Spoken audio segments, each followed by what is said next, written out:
Hello. Welcome to episode 10. Hang on, I can hold up all 10 fingers for you. See, we're just so far deep. I have to set down the microphone to show you how many episodes we're in on my fingers. Hello. My name is Hannah.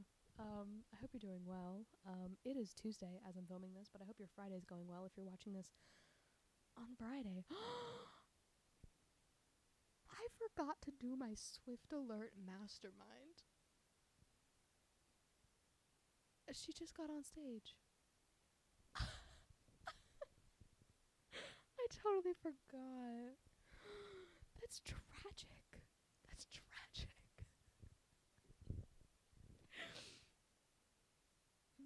That's awful. Hang on, I might need a moment to recover from that. Okay, that's a way to start an episode. I'm just gonna clear that notification. We're gonna forget about it. Hello. Today, I was intending to talk about vegetarianism today, but that indeed is not what I'm talking about because I have been a vegetarian for 4 years on Saturday, July 27th. This episode comes out on the 26th, and that's what I was going to talk about today, but that's not what I'm talking about today because I wasn't prepared enough to get my thoughts in order. Are my thoughts ever in order? Sometimes. Generally not when I'm sitting here talking to you. You get a very crazed version of myself that I sometimes dislike, sometimes love. I got my hair cut. That's an update in my life. I decided to chop my hair off. I've kind of been wanting to chop my hair off, so... Except for now, I feel like Gracie Abrams, which is okay to me because I'm in my Gracie Abrams era. So, it makes The Secret of Us much more fun. So, today, what we are going to talk about today is this hunk of books next to me and also in front of me. I am going to do a halfway through the year book reading wrap-up. Even though it is now the end of July and not the beginning of July for a half-year wrap-up, I am halfway through my reading goal. My reading goal for this year has been 30 books. I think at the beginning of the year it started at like 45, but that has become 30 because I got realistic expectations. I don't know how I'm reading 15 books between today and the end of the year, but we'll find out. You know? Reading goals are to aspire to, not to worry about. Did I bend that book cover?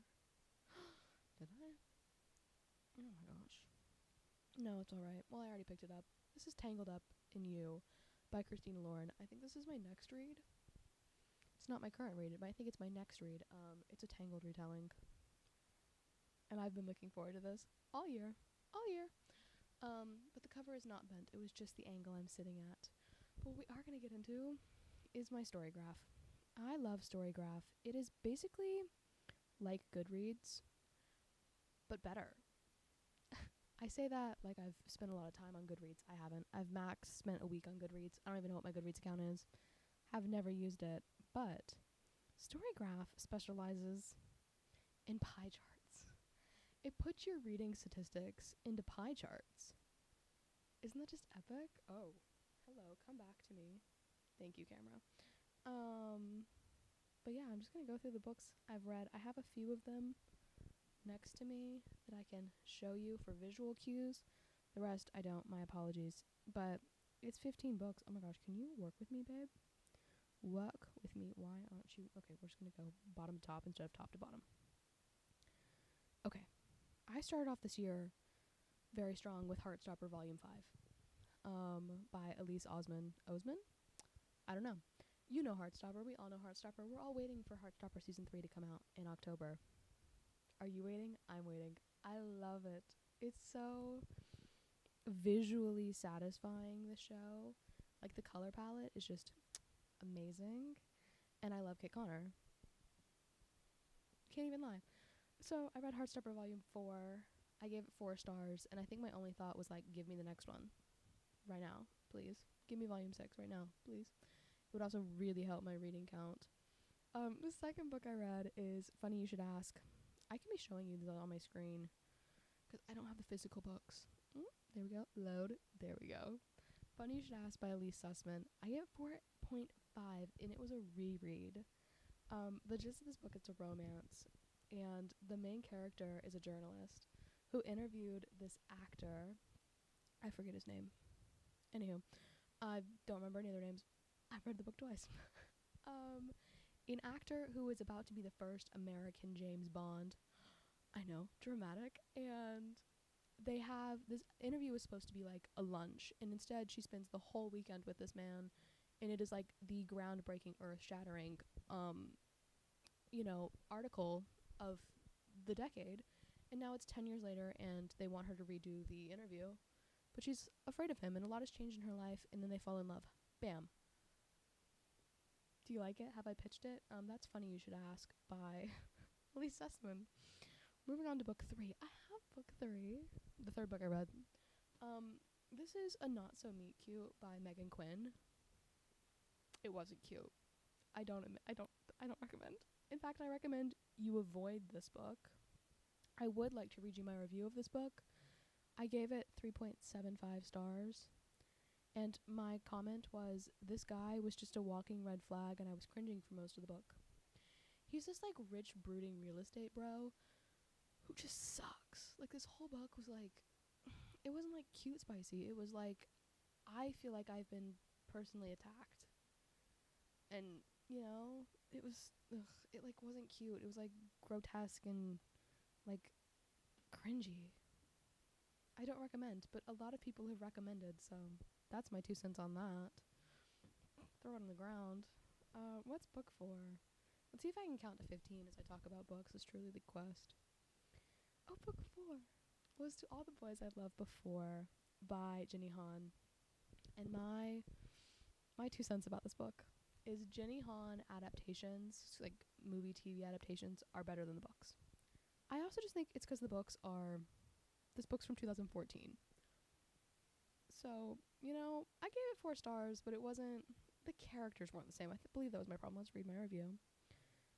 My review of To All the Boys I've Loved Before is, I was expecting the movie in book form, so it's kind of a letdown. The characters aren't the same, largely just worse than their movie adaptations. LJ's obsession with Margot got annoying after a while, but overall, I did like the book. And then I said I was excited to pick up the sequel, but that was a fat lie because I made it like 20 pages into the sequel, and I didn't finish it. I had all intensive purposes to do a reading blog summary thing for To All the Boys, the whole series, the trilogy, like I did for The Summer I Turned Pretty. Somewhere deep on this YouTube channel is my reading vlog for The Summer I Turned Pretty trilogy, which is fun if you want to go watch it, but I was going to do the same thing for To All the Boys in like February, and I just never finished. Didn't happen. Did not happen. But my 5th book, we're on 5, right? I do have this one. This is The Lifeguards by Amanda Iyer Ward. Like, look at that cover. It's beautiful. This book, I walked into Barnes & Noble with no idea what I was buying. I just told myself I was buying a book because I was in a reading slump. I did not read a book for like a month. And then I was like, I just need a book. Any book. I don't care at this point. And I picked up this one. It is like a mystery, thriller, that kind of vibe, And it was it's like, okay, how many stars did I give it? I gave it a 3.5. It was, okay, Goodreads, not Goodreads, this is Storygraph, calls it a dark, mysterious, medium-paced mystery thriller. That's a lot of words. I feel like publishing just throws random words at things. What did I tell you about the book? Oh, okay, my review of the book was I liked the mystery and how the story was told, but because this book is, I want to read more books like this. It's like in multiple POVs, and it kind of includes like newspaper clippings, very much like the next book, very Taylor Jenkins Reid style, and yeah, but the friendships in this book are so fake. The gist is there are these 4 moms, and their boys are 3. And then my microphone cut out just in time to talk about my 2 favorite books. Well, some of my favorite books. The first is Malibu Rising by Taylor Jenkins Reid. It's wonderfully told, beautiful. I love everything she writes. Go look it up if you want to know more, because obviously my microphone cut out. I can't tell you about it. The next book after this, if I ever stop talking, is The Rule Book by Sarah Adams. I love Sarah Adams. She is an instant buy author for me. All of her books are like a big warm hug, but yeah, this one's about football, so this is me going and talking about the NFL. Okay, bye. I've been out this whole time. Gosh, I hope not. This is gonna be tragic if it was. You missed my whole Sarah Adams spiel. Let's just go with it. Let's say a little prayer and hope it's good. The NFL training camps have all started in the past week, so that means the NFL season is that much closer, and I'm excited. I think we talked about this briefly last episode. I'm very, okay. I'm mostly excited for race cars in my life, but like football coming back is like kind of fun, you know? Let's see what happens this year. Can they make it a 3-peat Super Bowl? Maybe? Maybe not? Yeah. That's that. That's the rule book. I recommend. This book is actually a sequel spin-off of The Cheat Sheet by Sarah Adams, which is like her first, big hit book on TikTok, but this one's just as good. This one's just as fun. The book I read after that, so what is that? I don't even know what book number that was. Take a guess. Maybe you know. If you've caught up and you know what book number I'm on, let me know. The next book I read is The Invention of Hugo Cabaret, by Brian Selznick. I read this book in elementary school. So this was a reread, but not a Storygraph reread. Storygraph doesn't know that I've read it before. They don't know. And I mostly just read it for the nostalgia. I was kind of that was around graduation, and I was just like, I remember this book being fire. And I read it, and it was a children's book. It was a children's book. But what's cool about Brian Selznick novels or books, I'm not really sure they're novels. Books? Is that they're half illustrated. So they're all like this big, like they're massive, but they're half illustrated. So the story is told in words and pictures, and they're so good. After that, I read Funny Story by Emily Henry. I love Emily Henry. If she released an empty book, like it is 300 blank pages except for one word on page like 150, I would still buy it and I would still give it 5 stars. Okay? I will read anything this woman puts out, including Funny Story, which was funny and fun. I give it 4.5 stars. It's not my highest Emily Henry book, but it certainly was very fun. And then I read They're Behind Me. They're Under the Glass Jar. Have we gone over the background before? The book stack, the glass jar, and my friendship bracelets. The glass jar actually has confetti in it. Very little. But underneath it is the Once Upon a Broken Heart series that I've touched on before, so I'm not going to go over that, but I read those 3, and I'm going to put them in order because the second book was the best one, which is The Ballad of Never After. I gave it 4.5 stars. Then book 1 is my second favorite. I give it 4.25 stars, and the third one is not my favorite. It's my third favorite. It's 3.75 stars, but we've talked about those, so I don't feel the need to get into them again. And then the next book, I've talked about it briefly, is This Summer Will Be Different by Carly Fortune. This book, I gave 3.5 stars because the pacing was weird. It was over pacing, but I was entertained. I had a good time. I laughed. I cried. And I liked the friendship aspect of this book. It was slightly annoying at the beginning.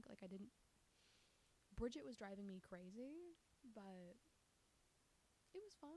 It's a brother's best friend. Best friend's brother. Best friend's brother romance. It's summer. It has the summer vibes. It's pretty good. Pretty good. Oh, my phone tumbled. Where did that British accent come from? Or a fake British accent? I'm getting so many Twitter notifications. Oh, it's raining. That's why I'm getting notifications. It's raining at Taylor Swift's show. You know? Okay, what book are we on? 14. I read Happily Never After by Lynn Painter. It was my first Lynn Painter book. I gave it 3 stars. It wasn't anything to write home about. I mean, it was short, sweet, entertaining. what more can you ask? Actually, that's really largely what I want out of books. And then I just finished A Good Girl's Guide to Murder, which I enjoyed. I love a good romance. I'm not sure I need to read the other two books. I don't remember what they're called, of the Good Girl's Guide to Murder series, but I borrowed the book from my friend Haley. Haley, if you're out there, I love you. It was, I gave it 4 stars. And my comment, literally my review of this book, is why did the dog have to die? Spoiler warning. Why did Barney deserve better? Why? That's my question for Holly Jackson. Babe, why'd you have to kill the dog? Why'd you have to kill the dog? No, just no. But the mystery was great. And the show just came out, so I'm gonna go watch that. It is, okay, I don't remember her name, but the main character for the show, the actress, is the one, her name's Emma something. She was in Wednesday, and she's playing the main character. So the whole book, I was imagining Pip, the main character, as her, and it fits wonderfully. Granted, people have critiqued because, as I've learned, this A Good Girl's Guide to Murder was originally set in the UK, but the American version of the book is, like, the US version of the book is based in Connecticut. I'm like, why did you feel the need to do that? So apparently the show is the British version, so people are very much judging the actress's British accent. And I'm like, why change it? Like, that's not why change her accent. Why have the book be set in the UK and then just change it for the US version to be set in the US? Like, why? Like, what? Why? Like, just keep it British. I love the British. Just keep it that way. So, little fun. Those are the books I've read this year. Those are the 15 books I've read. I'm currently reading, it's not really a current read. It's All We Can Save, The Truth, Courage, and Solutions for the Climate Crisis. It's by a plethora of people. This is going to be a casual read. And I define my casual reads as it's going to live on my nightstand, and I'll read 10 pages once a week, and I'll get through it maybe never. This is how I read poetry books. I just kind of leave them on my nightstand, and I read a few pages and then move on. Because this book does not seem like sit down and read the whole thing straight. Because it's dense. Do you see all those words? So, my next read is probably going to be Tangled Up in You by Christina Lauren that I showed you at the beginning. Or The Match by Sarah Adams. Because I love Sarah Adams. Did I tell you that? Did I tell you that I love Sarah Adams? So those are one of my next reads. I'll have to figure it out. But that's the way my life is shaking and baking right now. Yeah. Did we do episode 10? Those are my 15 books I've read. So I'm halfway through my reading goal. So I need 15 more books to read in the next 5 months. Can I do it? Maybe. I guess put your recommendations in the comments. I hope you enjoyed. If this is your cup of tea, stick around. I'm here every Friday. Here in my gold chair, talking to you. And that's it. I'll see you next week. Yeah. My name's Hannah. This is ANYWHO. Yeah. Doses.